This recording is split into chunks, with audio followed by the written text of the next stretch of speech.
సాక్షి మీడియాలో ఈ కూటమి ప్రభుత్వంలో జరిగేటువంటి అక్రమాలు, నిబంధనల ఉల్లంఘన, లేకపోతే అవినీతి ఇటువంటి అంశాల మీద కొన్నిసార్లు మంచి కథనాలే వస్తాయి.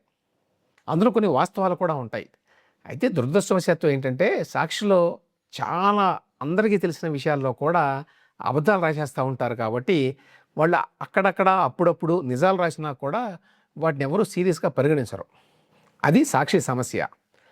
తాజాగా ఒక డెవలప్మెంట్ చాలా ఆశ్చర్యం కలిగించింది నాకు. అదేంటంటే ఏబి వెంకటేశ్వరరావు గారు ఒక అంశం మీద మాట్లాడారు.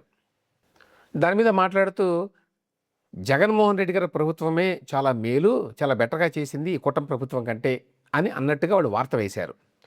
దాని మీద వెంటనే ఏబి రావు గారు ఒక ఖండన ఇచ్చారు. ఖండన ఇవ్వటం కాదు, ఒక లెటర్ రాశారు సాక్షి పత్రిక ఎడిటర్కి. చాలా స్ట్రాంగ్గానే నేను అనని మాటలను అన్నట్టుగా మీరు రాశారు అని. మామూలుగా ఇటువంటివి సాక్షి మీడియాకి అలవాటే, వాళ్ళు పట్టించుకోరు, వాళ్ళ దవన వాళ్ళు రాస్తూనే ఉంటారు.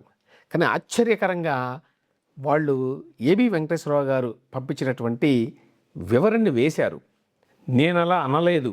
ఇంటెలిజెన్స్ మాజీ డీజీ ఏబీవి కూటమి పాలన కంటే వైఎస్ జగన్ పాలన బాగుందని తానెక్కడా అనలేదని ఇంటెలిజెన్స్ మాజీ డీజీ ఏబి వెంకటేశ్వరరావు పేర్కొన్నారు. ఇటీవల నవలూరు రైతుల సమస్యలపై వెంకటేశ్వరరావు మీడియాతో మాట్లాడారు. దీనికి సంబంధించిన వార్త శనివారం సాక్షిలో ప్రచురితమైంది. ఈ క్రమంలో ఆయన అనని వ్యాఖ్య ప్రచురితమైనందుకు చింతిస్తున్నాం అని రాశారు. ఇది మామూలు విషయం కాదు. ఇది ఖచ్చితంగా అభినందించాల్సిన విషయం, అందులో సందేహం లేదు.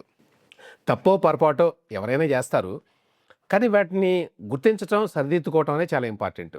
ఏ పత్రికైనా కూడా ఇన్ఫాలిబుల్ ఏం కాదు, అందరూ తప్పులు చేస్తారు. కానీ తప్పులు చేసినప్పుడు వాటిని సరిదిద్దుకోవటం అనేది అన్ని పత్రికలు చేయవు. సాక్షి అలా చేయటం గతంలో నేనైతే చూడలేదు. మొదటిసారిగా దీన్ని చూసి ఆశ్చర్యపోయాను. దీన్ని ఖచ్చితంగా వెల్కమ్ చేయాల్సిందే, అందులో సందేహం లేదు. ఏదైనా తప్పు రాస్తే ఇది తప్పు, ఇది పొరపాటు పడ్డాము అని రాస్తే యాక్చువల్గా గౌరవం పెరుగుతుంది దాని మీద.